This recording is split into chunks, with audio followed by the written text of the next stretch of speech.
Nous allons nous plonger dans une réflexion profonde sur le pouvoir de ne pas réclamer, ne pas discuter et ne pas demander d'explications. Ce sujet est l'un de ceux qui, si tu parviens à le comprendre vraiment, peuvent changer ta vie. Cette vidéo n'est pas seulement pour ceux qui cherchent des réponses dans les conflits, mais aussi pour ceux qui veulent transformer leur manière de se relier et de vivre. Aujourd'hui, tu découvriras comment le simple acte de ne pas demander d'explication peut t'apporter plus de paix et de pouvoir que tu n'aurais jamais imaginé.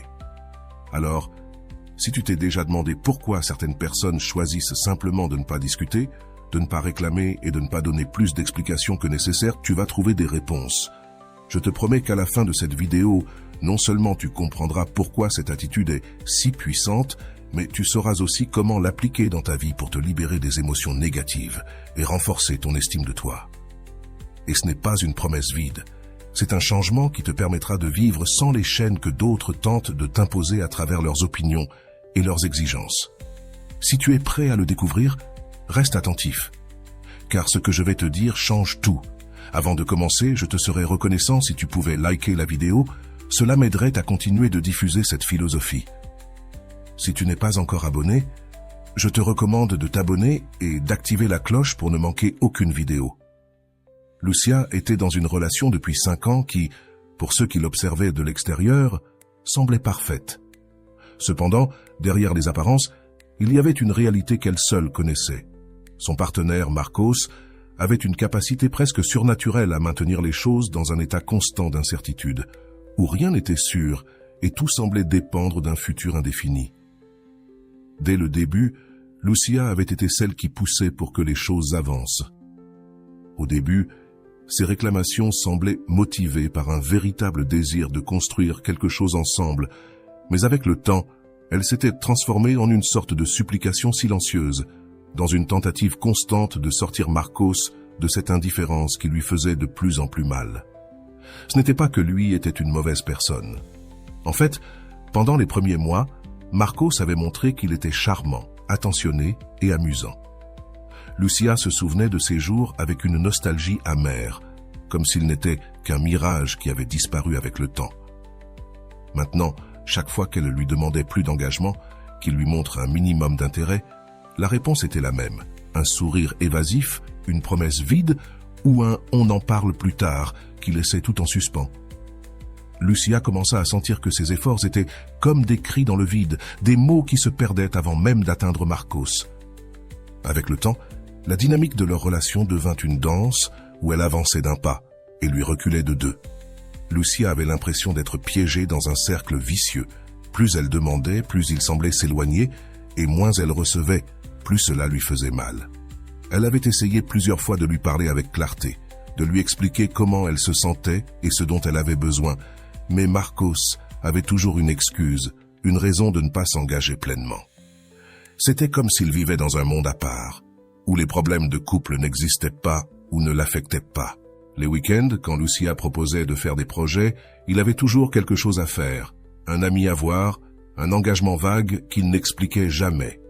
Et quand elle lui reprochait son attitude, il la regardait avec une combinaison de surprise et d'ennui, comme si ses plaintes n'étaient que des futilités.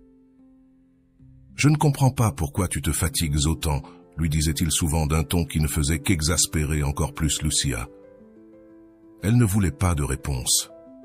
Elle voulait un changement, voir un geste, une action qui lui prouverait qu'il était prêt à être vraiment présent dans la relation.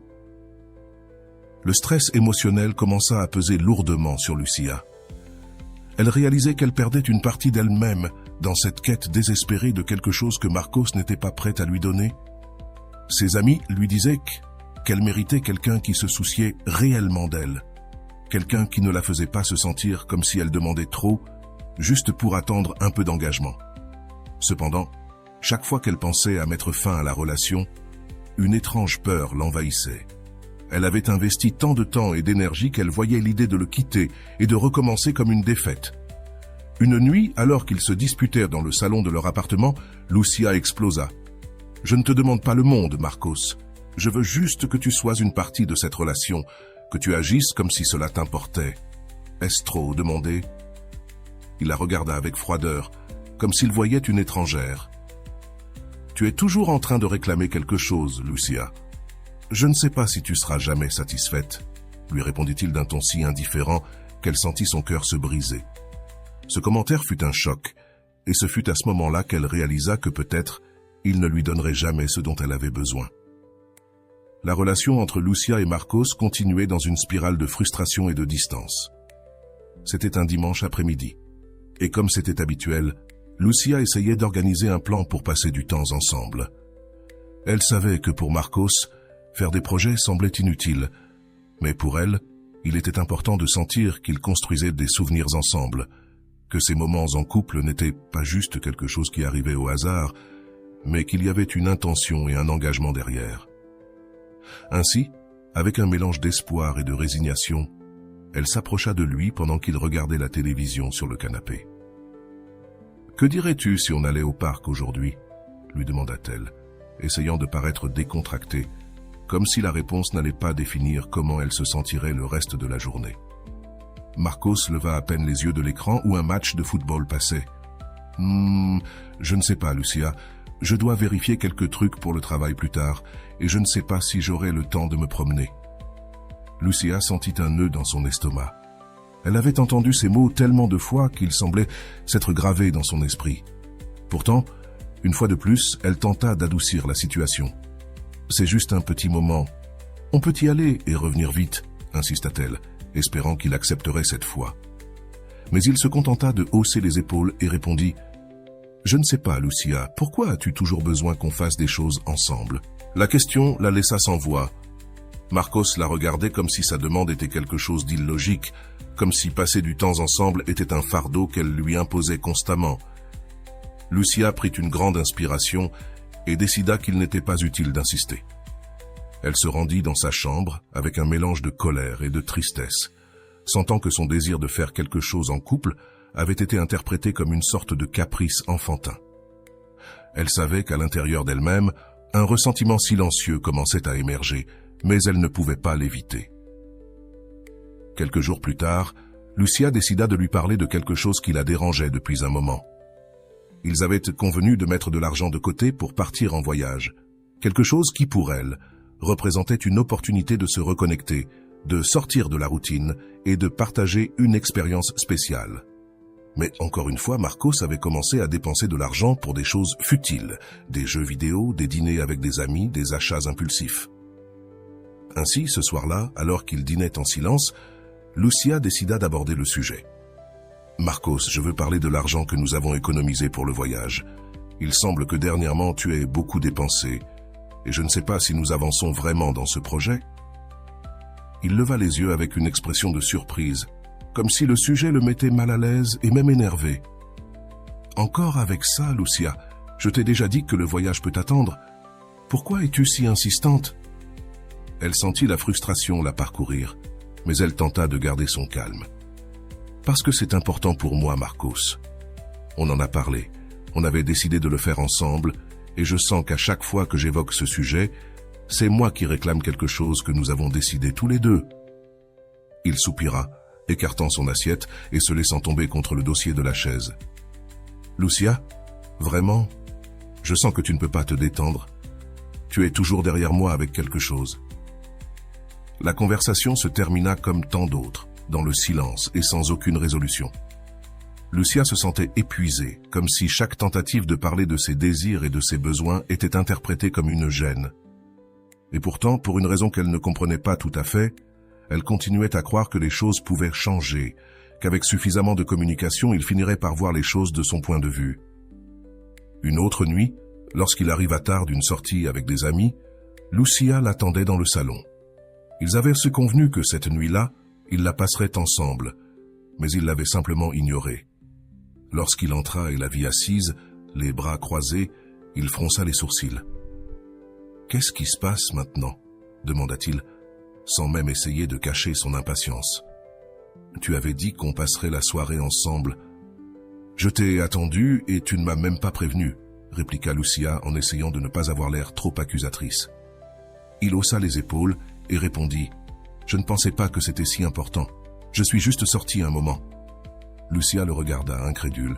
« Tu ne comprends pas que c'est important pour moi ?»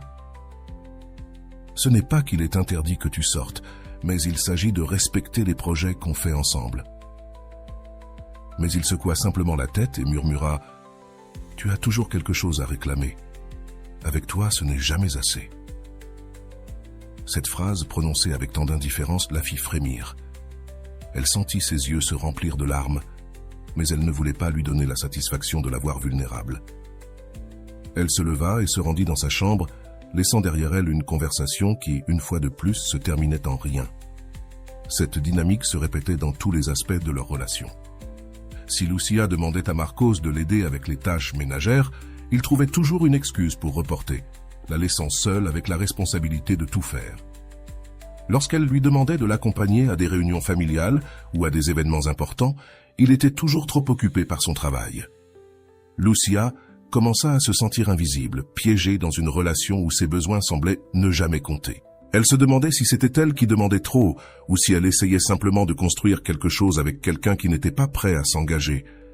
Chaque fois qu'elle tentait de parler, chaque fois qu'elle tentait d'expliquer ce qu'elle ressentait, Marcos répondait avec cette même attitude de dédain, comme si ses paroles n'étaient rien de plus que du bruit de fond. Une fois, pendant une dispute particulièrement intense, il lui dit même « Tu ne te rends pas compte que tu n'es jamais heureuse si tu n'es pas en train de réclamer quelque chose ?» Cette phrase la toucha profondément, mais elle la fit aussi réfléchir. Il était vrai qu'elle était devenue quelqu'un qui ne savait plus que réclamer. Lucia arriva à sa limite un samedi après-midi, après l'une de ces disputes où chaque mot était une pierre lancée dans le vide. Elle avait passé des heures à essayer d'expliquer à Marcos pourquoi elle avait besoin de plus de lui, pourquoi son manque d'engagement la fatiguait, et lui, comme toujours, avait répondu par son silence impénétrable. Finalement, n'en pouvant plus, elle poussa un soupir qui semblait porter des années de frustration, et dit doucement « J'en ai marre, Marcos, fais ce que tu veux. » Il la regarda avec un mélange de confusion et de surprise, mais elle n'était plus disposée à lui expliquer quoi que ce soit. Elle était arrivée à un point où la plainte n'avait plus de sens, où les mots qui sortirent de sa bouche lui semblaient vides, inutiles, et la promesse d'un changement inaccessible. Ce soir-là, elle décida que sa paix intérieure était plus importante que n'importe quel effort qu'elle pourrait faire pour sauver cette relation. Et à cet instant, quelque chose en elle commença à changer. Cette décision, bien que petite, fut comme une étincelle qui initia un processus de distanciation émotionnelle. Le lendemain, quand il lui demanda s'il pouvait sortir dîner, Lucia s'excusa en disant qu'elle préférait rester à la maison. Elle ne s'intéressait plus à l'idée de surveiller ses réponses ou ses promesses non tenues. Au lieu d'attendre avec impatience qu'il la satisfasse, elle se contentait de sa propre compagnie, lisait, regardait des films et retrouvait la femme qu'elle avait été avant de le connaître, cette femme qui savait prendre soin d'elle-même sans dépendre de personne. Au début, Marcos ne sembla pas remarquer le changement. Il continuait sa routine, convaincu que tout était comme avant, mais Lucia répondait maintenant par des monosyllabes, évitait de s'approfondir dans les conversations. Et quand il mentionnait un projet futur, elle se contentait de hocher la tête sans intérêt. Elle n'avait plus besoin d'imaginer un avenir à ses côtés, elle était trop occupée à découvrir son présent. Les jours passaient et la distance entre eux devenait de plus en plus évidente. Un jour, alors qu'il parlait de ses projets pour le week-end, Lucia se contenta de l'écouter sans prêter attention, pensant à combien elle se sentait bien, sans avoir à porter la responsabilité de ses désirs. Son esprit n'était plus dans cette relation. Son cœur commençait à se libérer de cette chaîne invisible qui l'avait maintenue prisonnière pendant si longtemps. Elle était passée de vouloir le changer, d'essayer de réparer ce qui ne fonctionnait pas, à comprendre que la seule chose qu'elle pouvait faire était de lâcher prise. Une nuit, quand Marcos rentra tard à la maison, s'attendant à la retrouver réveillée et prête à lui faire des reproches comme d'habitude, il la trouva endormie sur le canapé, un livre à la main et une expression de paix sur le visage. Il n'avait pas attendu cette réaction. Cette absence de reproches et de regards inquisiteurs lui sembla étrange, voire inconfortable. Pour la première fois, il sentit que quelque chose avait changé chez Lucia, mais il ne dit rien. Il se contenta de se coucher, sans savoir que cette tranquillité marquait le début de leur adieu. Avec le temps, le changement chez Lucia devint plus évident. Elle ne lui demandait plus de faire des choses ensemble, ni n'essayait de parler de leurs problèmes de couple. S'ils décidaient de sortir, elle ne demandait pas avec qui ni à quelle heure ils reviendraient. Elle n'avait plus besoin de cette certitude, car elle avait cessé d'attendre quoi que ce soit de lui. Maintenant, quand il revenait tard ou annulait ses projets, elle se contentait de sourire légèrement et poursuivait sa vie. Cette paix qu'elle avait trouvée, cette décision de lâcher prise, lui donnait une force qu'elle n'avait jamais ressentie. Marcos commença à remarquer la différence. Une nuit, dans une tentative de revenir à la normale, il lui demanda si elle voulait regarder un film ensemble, comme il le faisait avant. Lucia, cependant, rejeta l'invitation de manière aimable, expliquant qu'elle préférait finir le livre qu'elle était en train de lire. Ce refus, qui autrefois aurait provoqué une discussion interminable, resta suspendu dans l'air, comme un signe que quelque chose d'essentiel avait changé entre eux. Les moments qui avant l'auraient bouleversé, qui auraient éveillé son besoin de réclamer ou d'exiger, ne lui apportèrent maintenant qu'une étrange tranquillité. Elle avait cessé d'attendre, et ce manque d'attente la remplissait de paix. Lucia se consacrait à ses propres activités, sortait avec ses amis, et peu à peu recommençait à apprécier les choses qu'elle avait mises de côté dans sa tentative de réparer la relation. Un après-midi, tandis qu'il l'observait de l'autre côté de la salle, il vit en elle une expression qu'il n'avait pas vue depuis longtemps, la sérénité. Elle n'était plus cette femme anxieuse qui attendait son attention et son engagement. Maintenant, Lucia semblait avoir trouvé une sécurité et une indépendance qui ne dépendèrent pas de lui. Dans son processus de distanciation, Lucia avait commencé à voir sa relation sous un autre angle, une perspective qu'elle ne s'était jamais permise d'accepter. Pendant longtemps, elle avait vécu nourrie par l'espoir qu'un jour Marcos changerait, qu'il arriverait un moment où il reconnaîtrait ses efforts, ses sentiments, et déciderait de s'engager véritablement.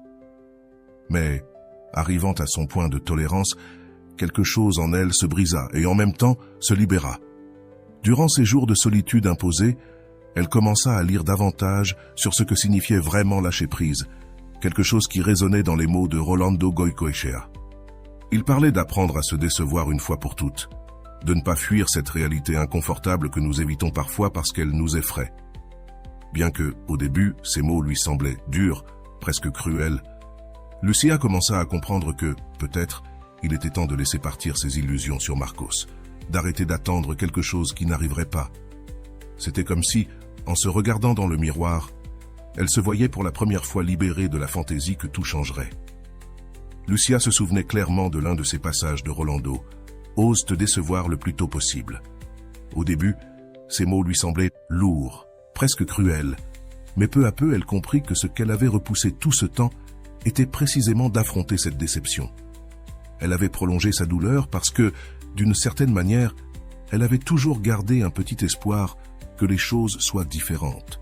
Mais en acceptant que Marcos n'était tout simplement pas là pour elle, quelque chose de profond en elle changea.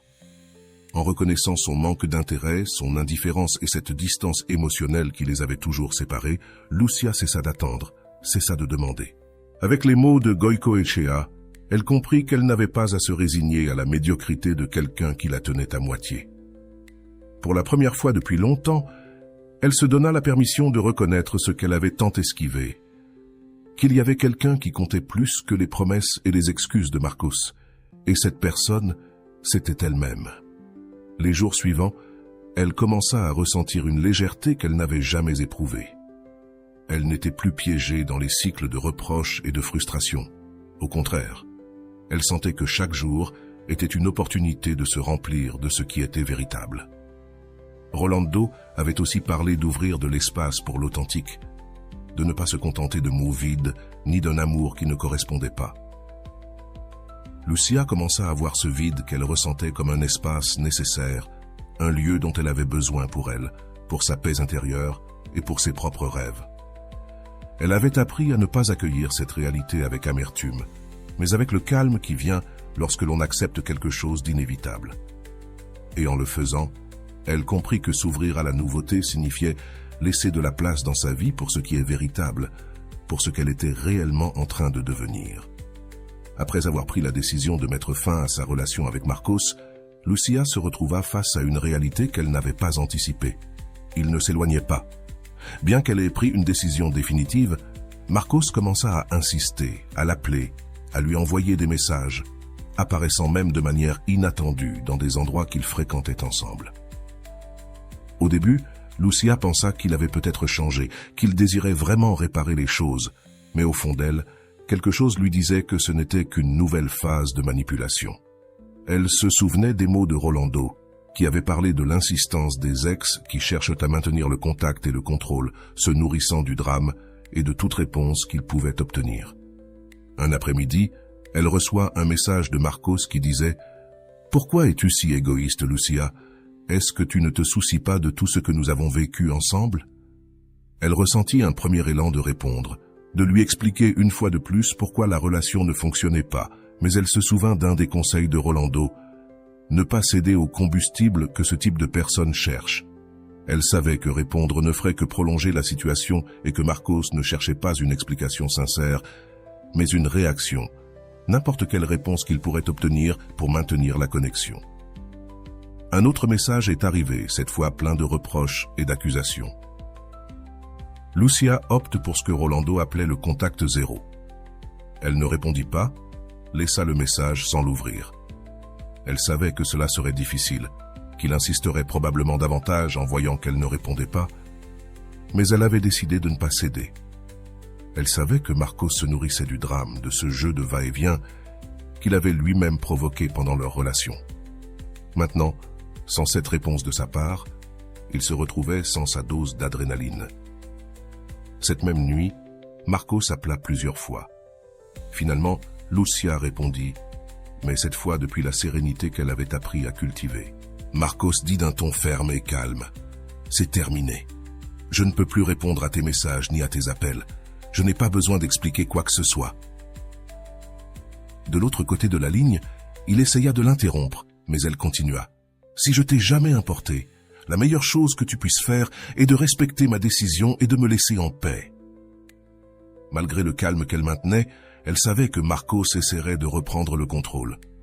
Alors quand il la contacta à nouveau une semaine plus tard, cette fois sur un ton conciliant, elle décida de ne pas répondre, se souvenant des mots de Rolando qui disait que certains ex essaient de revenir comme si rien n'était ou en promettant qu'ils ont changé. Elle resta ferme dans sa décision de ne pas répondre. Ainsi, elle commença à réduire petit à petit les opportunités qu'il avait de la manipuler ou de la provoquer. Maintenant, elle comprenait ce que signifiait couper le carburant émotionnel qu'il cherchait tant. Quelques jours plus tard, en recevant un autre message de Marcos disant « Je n'arrive pas à croire que tu sois aussi froide. Je pensais que ça te préoccupait. » Lucia sourit simplement. Elle avait appris à reconnaître le schéma. L'objectif de Marcos n'était pas de se réconcilier, mais d'obtenir une réaction, une qui justifie ses accusations selon lesquelles elle était l'égoïste, la cruelle. Elle ferma le message sans l'ouvrir et posa le téléphone de côté. Plus jamais, se dit-elle. Elle n'avait pas besoin de jouer à ce jeu. Lors d'un dernier appel, Marcos lui dit « Je ne comprends pas comment tu peux être aussi insensible, Lucia. On dirait que je ne t'ai jamais importé. » Et d'un ton calme, elle répondit « Ce n'est pas vrai, Marcos, mais j'ai appris à me donner la priorité, et cette fois je ne compte pas céder. La meilleure chose pour nous deux est de continuer chacun de notre côté. » Avec cela, elle ferma définitivement la porte, non seulement dans ses mots, mais aussi dans son cœur. Analysons ce que Lucia a vécu sous une perspective psychologique profonde, en intégrant à la fois les enseignements de Rolando et les concepts d'autres grands penseurs tels que Sigmund Freud, Jean Piaget, Walter Rizzo, Mario Benedetti et Paulo Coelho. Lucia, comme beaucoup de personnes dans des relations peu saines, se retrouva face à un dilemme interne entre son désir d'aimer et de construire quelque chose de réel, et l'incapacité de son partenaire à répondre à cet effort. Du point de vue de Freud, cette situation concerne l'attachement et la répétition des schémas inconscients. Freud parlait de la compulsion de répétition, une impulsion qui pousse les gens à recréer des situations passées dont ils n'ont pas réussi à tirer des leçons ou dont ils ne se sont pas détachés. Lucia, en insistant pour changer Marcos, répétait inconsciemment un schéma de recherche de validation, probablement lié à des expériences précoces d'attachement dans sa vie. Le processus de déception précoce que Rolando recommande est, en réalité, une manière de couper ce cycle freudien de répétition. En se confrontant à la réalité et en acceptant que Marcos ne changerait pas, Lucia fit un pas crucial. Elle cessa d'alimenter ses propres illusions et affronta la vérité telle qu'elle était. Cela se connecte avec la théorie de l'adaptation cognitive de Jean Piaget, qui décrivait comment les gens passent par un processus d'assimilation et d'accommodation dans leurs expériences. Lucia assimilait une nouvelle réalité, que ses tentatives de changer Marcos ne donneraient jamais les résultats escomptés. Elle ajusta sa perception et, ce faisant, brisa le cycle des attentes insatisfaites qui l'avaient piégé. Walter Rizzo, dans ses enseignements sur l'amour sain, souligne l'importance de l'amour propre et de la mise en place de limites dans les relations qui épuisent notre énergie émotionnelle. Rizzo souligne qu'une relation de couple doit être un espace de croissance, pas de souffrance continue. Dans ce cas, Lucia, en passant de la dépendance émotionnelle à l'auto-affirmation, a mis en place ce principe. Elle a cessé de mendier de l'attention et de l'affection, et comme le dit Rizzo, elle s'est désintoxiquée du besoin de contrôler ou de changer son partenaire. À travers sa transformation, Lucia a cultivé son amour propre, en reconnaissant que son bien-être émotionnel était plus important que de maintenir une relation qui ne lui apportait plus rien de positif. Sur le plan émotionnel, les mots de Mario Benedetti sur l'amour et la perte apportent une perspective poétique mais éclairante. Lorsque nous pensions avoir toutes les réponses, soudainement toutes les questions ont changé. Lucia, dans sa tentative de changer Marcos, s'accrochait à une idée de l'amour qui n'était pas réciproque. En réalité, Benedetti nous rappelle que bien souvent, ce que nous pensons comprendre de l'amour peut changer lorsque nous voyons enfin la vérité. Lucia a découvert que l'amour ne peut pas se construire à partir de tentatives de contrôle ou d'attentes impossibles, mais qu'il doit naître naturellement et être réciproque. D'autre part, Paulo Coelho propose une réflexion pertinente pour le processus de détachement que Lucia a vécu. Dans L'Alchimiste, Coelho dit « Lorsque quelqu'un évolue, tout autour de lui évolue aussi. » Lucia n'a pas seulement décidé de changer, mais son changement a directement affecté la dynamique de la relation. En lâchant prise avec Marcos et en cessant de l'alimenter émotionnellement, elle-même a commencé à transformer son monde. Coelho suggère que le véritable changement commence à l'intérieur de soi, et c'est précisément ce que Lucia a fait en se priorisant elle-même. Son environnement a commencé à refléter cette nouvelle énergie, éloignant de sa vie ce qui n'était plus en harmonie avec son évolution personnelle. Rolando, en outre, parle de la façon dont certaines personnes narcissiques ou manipulatrices cherchent du combustible dans les réactions émotionnelles de leur partenaire. Ce combustible, selon Goicoechea, se génère lorsque la personne insiste, discute ou même supplie pour de l'attention. En décidant d'appliquer le contact zéro, Lucia a pris la décision consciente de ne plus fournir de combustible à Marcos. Cette stratégie est clé dans la gestion des relations avec des personnes dépourvues d'empathie, car en coupant la source de drame, la personne manipulatrice perd le contrôle qu'elle exerçait sur son partenaire. D'un point de vue de la psychologie humaniste, cette décision représente également un acte d'autonomisation. Lucia a appris que sa valeur n'était pas déterminée par la manière dont Marcos la percevait, mais par la façon dont elle se percevait elle-même. Pour Rizzo, ce type d'autonomisation émotionnelle est crucial pour se libérer des relations toxiques. Lucia a commencé à reconnaître qu'elle méritait mieux et qu'elle n'avait pas à se contenter de quelqu'un qui la méprisait ou minimisait ses besoins. À travers cette transformation, nous pouvons également voir l'importance de reconnaître ses émotions sans se laisser entraîner par elles. Benedetti suggère qu'accepter la tristesse et la douleur de la déception est un pas fondamental vers la guérison. Lucia, au lieu de craindre la douleur, a appris à l'embrasser comme une partie de son processus de libération. Cet acte d'acceptation et de détachement l'a renforcée, lui permettant de lâcher les illusions qu'elle avait construites autour de Marcos. Freud disait que là où il y avait un ça, il doit y avoir un moi. Et dans ce cas, Lucia est passée de l'acte impulsif, dicté par ses désirs et ses besoins insatisfaits, à prendre des décisions conscientes à partir de son moi, de son identité la plus profonde. En d'autres termes, elle a cessé de dépendre de la validation extérieure et a commencé à construire son sens de la valeur interne. Cela, selon Freud, est essentiel pour une vie équilibrée et émotionnellement saine.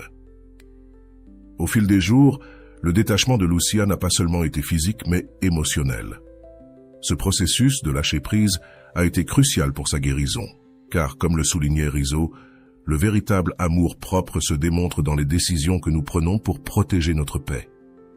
Lucia a choisi la paix plutôt que le conflit, la tranquillité plutôt que l'insistance, et l'amour propre plutôt que la dépendance.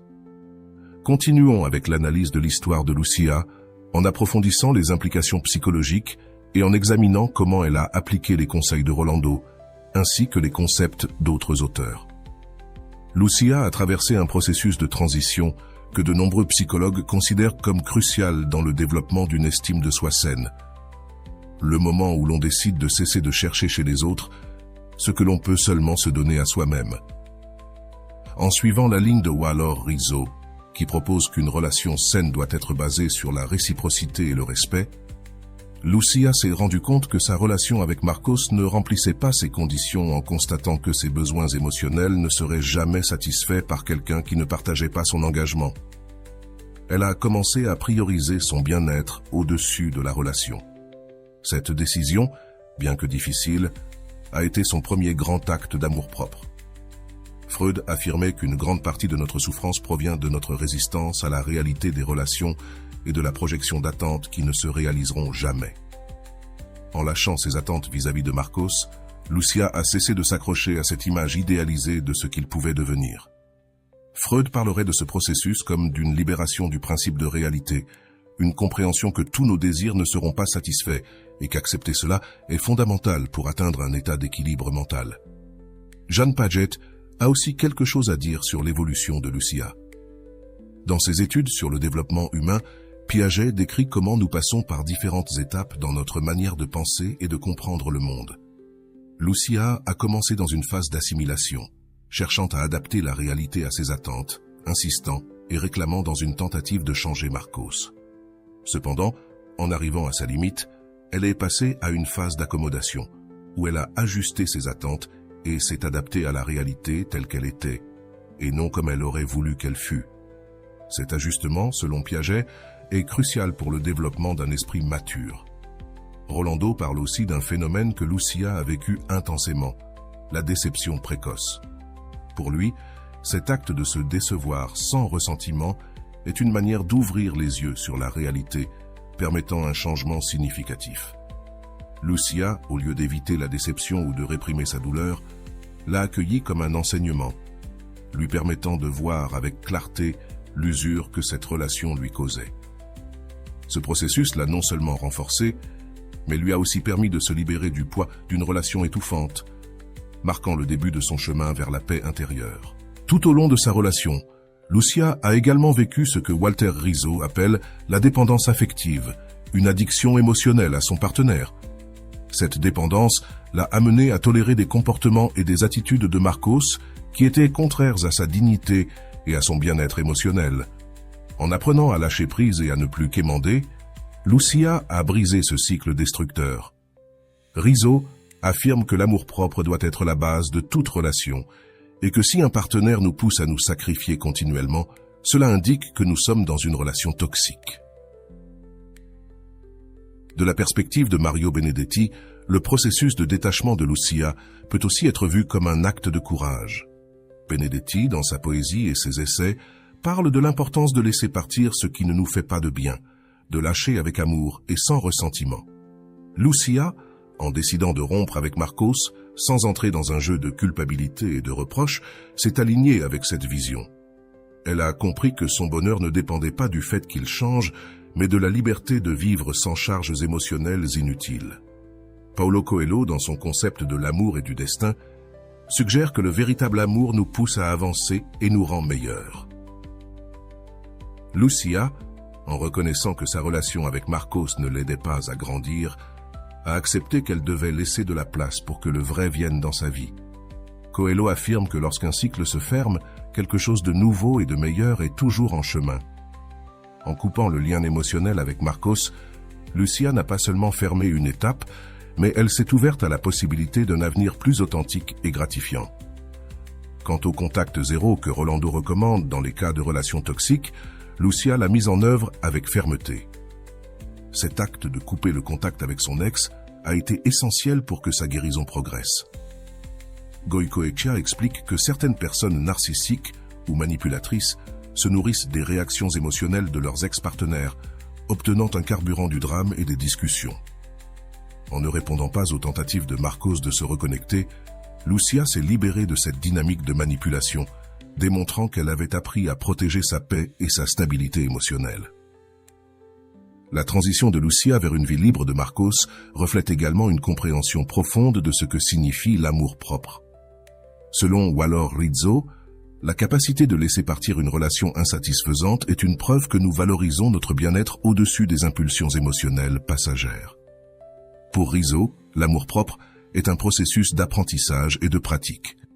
Et dans le cas de Lucia, son histoire montre comment chaque étape qu'elle a franchie pour s'éloigner a été un acte de réaffirmation de sa valeur. Freud soutenait également que pour vivre en paix, nous devons accepter l'imperfection du monde et des personnes.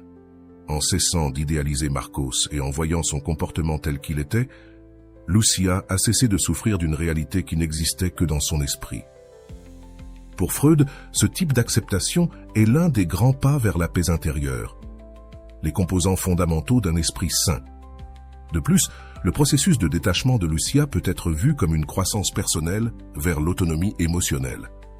Piaget définit l'autonomie comme la capacité d'agir indépendamment des attentes et des pressions extérieures. Et Lucia a démontré cette autonomie en rompant le lien avec Marc sans attendre son approbation ni sa compréhension. Pour Piaget, le développement de cette autonomie est un signe de maturité psychologique. Rolando soutient que lorsque nous cessons de céder aux tentatives de manipulation d'un ex-partenaire, nous rompons le cycle de dépendance émotionnelle. Lucia a vécu cela lorsqu'elle a cessé de répondre aux messages de Marcos, comprenant qu'il ne recherchait pas une réconciliation sincère, mais une manière de garder le contrôle sur elle. Cette décision lui a permis de retrouver son identité et son pouvoir personnel. Enfin, le détachement de Lucia se reflète dans la paix intérieure qu'elle a trouvée en lâchant prise sur ses attentes vis-à-vis de Marcos.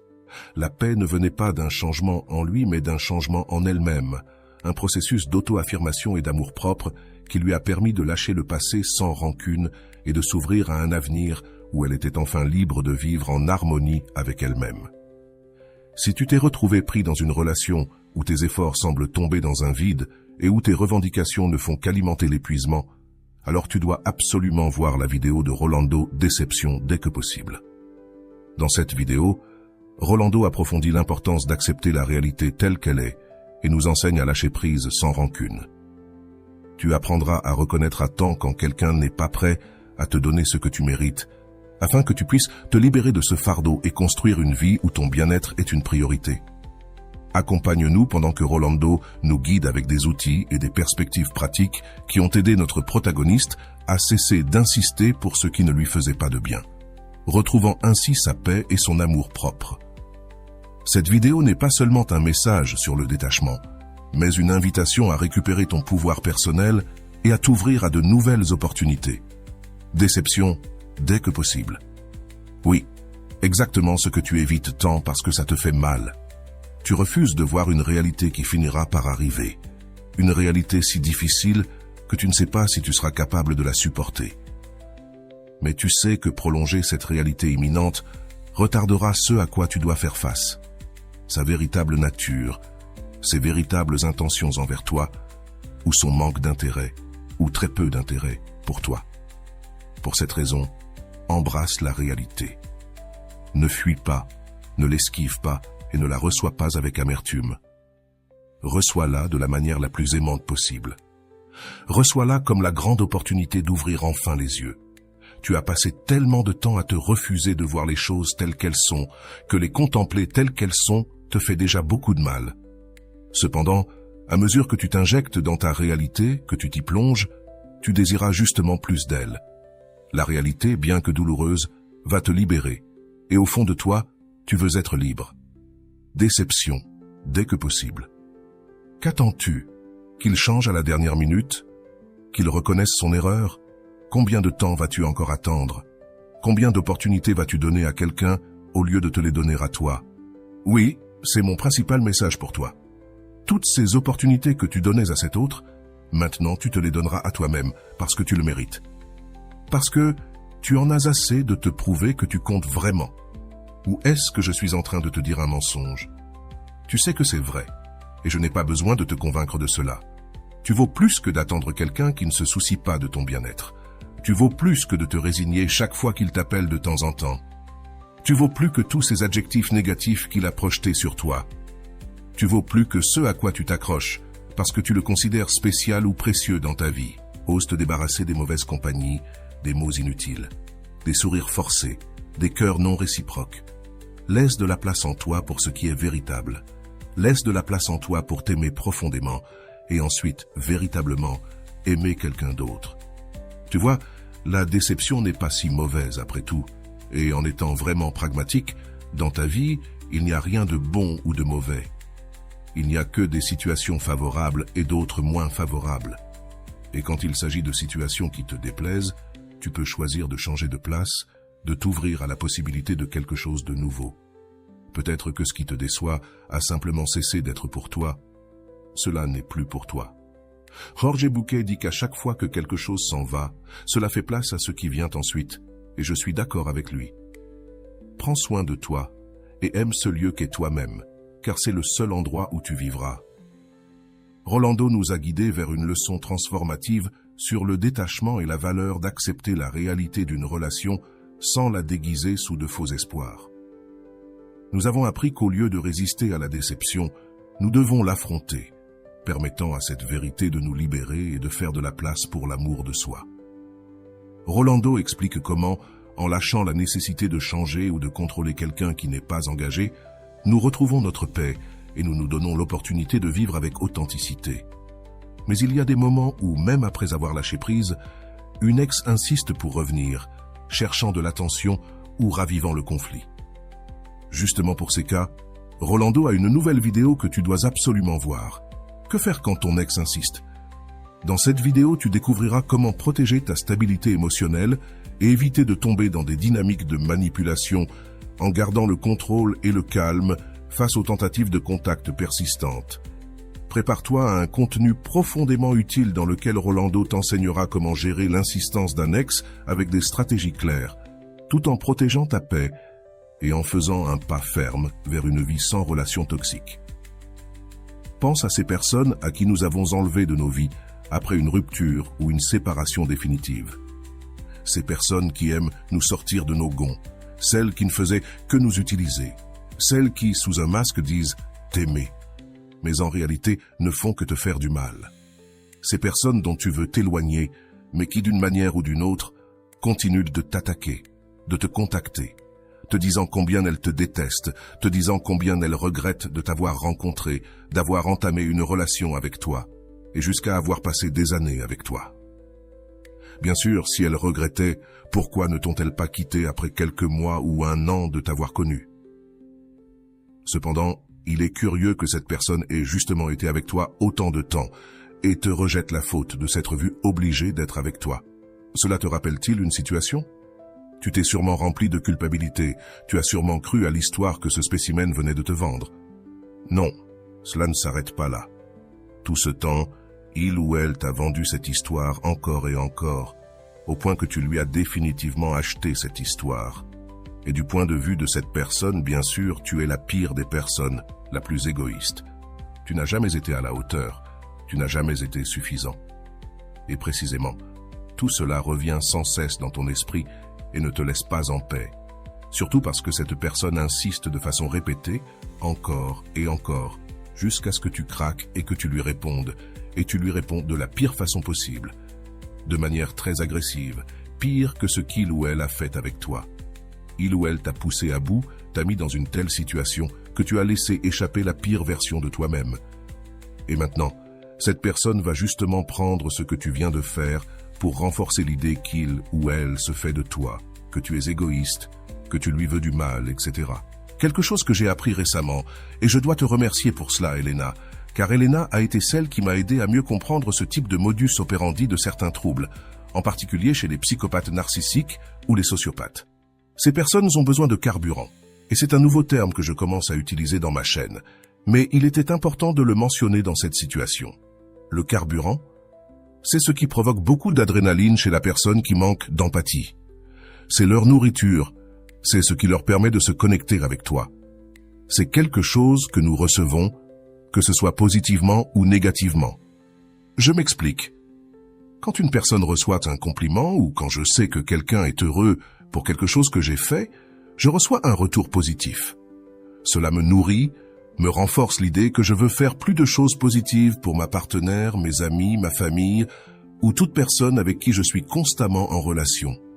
Le carburant pour les personnes qui manquent d'empathie, c'est aussi d'entrer dans le drame, dans les disputes verbales, de faire accuser les autres, de voir quelqu'un me supplier, s'humilier pour attirer mon attention ou s'excuser, et moi, être là, une fois après l'autre, à lui rendre la vie impossible.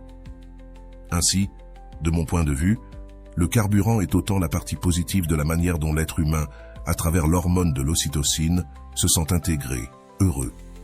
Cela peut renforcer les liens, mais il y a aussi le côté dopamine, adrénaline, et cela se produit non seulement dans les sports extrêmes, non seulement dans les jeux de hasard, mais aussi dans des situations conflictuelles, dramatiques, où nous poussons l'autre personne à ses limites. Donc, pratiquement, tu peux avoir un ex qui insiste, même après avoir dit que c'était une erreur de s'être marié avec toi, même après t'avoir agressé verbalement, même après t'avoir maudit. Ce que cette personne attend, c'est une réaction de ta part, et cette réaction peut être de lui répondre, ou bien de te rendre chez elle pour t'excuser, ou bien de déplacer des montagnes pour que cette personne ne pense pas mal de toi, pour que cette personne fasse à nouveau ce qu'elle faisait au début. Mais fondamentalement, pour les personnes qui manquent d'empathie, le dialogue, la communication, parvenir à un accord commun n'est pas ce qu'elles recherchent. Ce qu'elles veulent, c'est précisément te blesser, attirer ton attention au départ. Et tu t'en es sûrement rendu compte, après un moment de grande douleur, où cette personne a pratiquement miné ton estime de toi, t'a blessé à tel point, et vice-versa, tu lui as aussi dit toute sa vie entière. Et bien sûr, d'une certaine manière, tu as essayé de la blesser. Bien que ce ne soit peut-être pas ce que tu voulais vraiment, tu n'as pas pu la blesser, elle s'est simplement offensée, elle a joué la victime. Après ce moment tendu, quelques jours ou au maximum une semaine peuvent passer, et cette personne va revenir. Soit en te parlant comme si de rien n'était, soit en te faisant croire qu'elle a changé, qu'elle est une meilleure personne et qu'elle s'est rendue compte de la façon terrible dont elle a agi, afin de recevoir des messages, qu'ils soient polis de ta part, ou que tu admettes que oui, j'ai aussi une part de responsabilité, de culpabilité. Eh bien, excuse-moi. Peu importe la manière dont il ou elle sente que tu accèdes ou elle, tu lui donnes pratiquement le carburant dont elle avait besoin. Il semblerait que, d'une manière ou d'une autre, tu sois en train de progresser dans la relation avec ce type de personne, mais tu ne l'es pas. Et c'est quelque chose que je vais répéter souvent à partir de maintenant, car lorsque tu es dans une relation comme celle-ci, peut-être que ce que je vais te dire maintenant, même si ça a du sens, tu vas réagir en disant « ce que je vis est différent ». Il est normal d'avoir un processus de déni, il est normal de vouloir minimiser ce que tu vis, il est normal d'espérer que cette personne agisse correctement. Tu crois qu'elle ne fait pas cela pour le plaisir de te faire souffrir. D'une manière ou d'une autre, tu t'accroches à l'idée de ce qu'elle était au début lorsqu'elle se montrait comme une personne totalement romantique, peut-être même parfaite. À ce moment-là, peut-être que tu ne le vois pas encore, mais tu veux croire qu'il y a encore des opportunités pour que la relation s'améliore. Et par conséquent, tu te dis que ce n'était qu'une dispute de plus, mais non. Il s'agit d'une personne qui manque d'empathie, qui ne peut pas se lier affectivement et sainement avec les autres. Elle a besoin de cette adrénaline des disputes, du drame de te tromper, de te dire qu'il y a quelqu'un d'autre dans sa vie. Et c'est la stratégie de la triangulation, très courante chez les psychopathes et les narcissiques. Donc réfléchis bien à ce que je viens de te dire. Si ton ex te contacte constamment, malgré le fait qu'il ou elle t'insulte, malgré tout ce qu'il ou elle t'a dit à quel point il ou elle te déteste, et pourtant revient comme si de rien n'était, il y a de grandes chances que tu sois face à une personne qui présente l'un de ces troubles. Et si tu réponds à ces messages, si tu es la personne qui accède à tout cela, tu es en train de donner le combustible dont cette personne a besoin. Par conséquent, maintenant, je veux que tu réfléchisses bien. Quelle serait la stratégie ?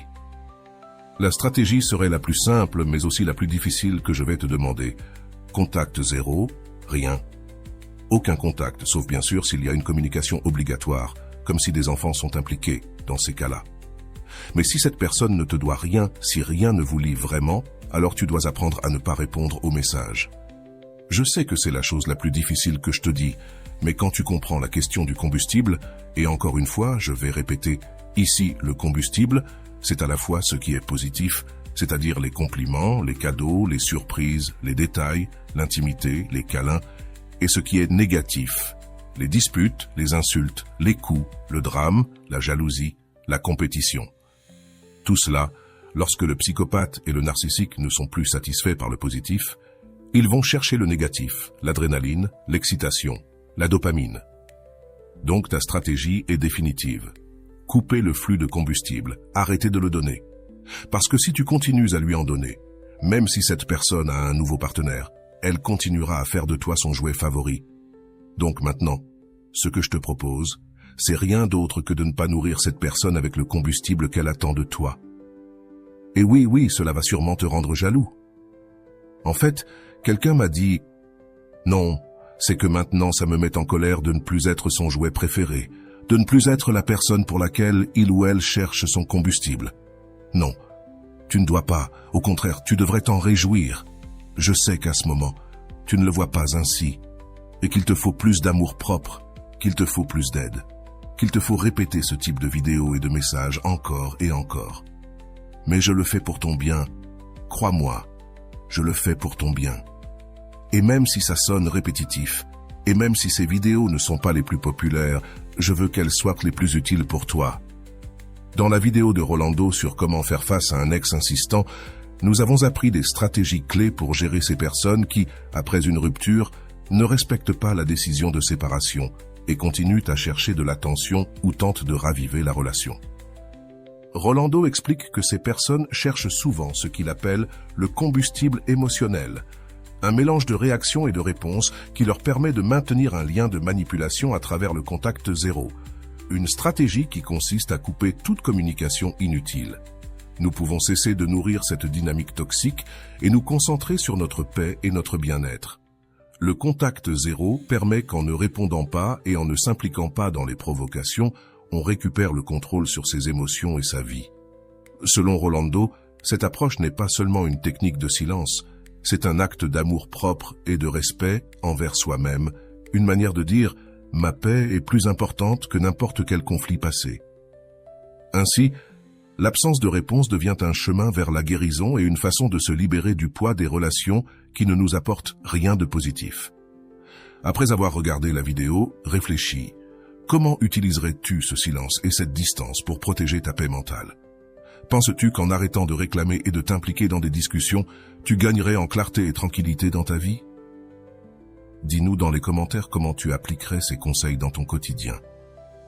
N'oublie pas qu'il ne s'agit pas seulement de couper le contact, mais de construire une nouvelle version de toi-même, une version qui n'a plus besoin de l'approbation ou de la validation de ceux qui ne peuvent pas te l'offrir.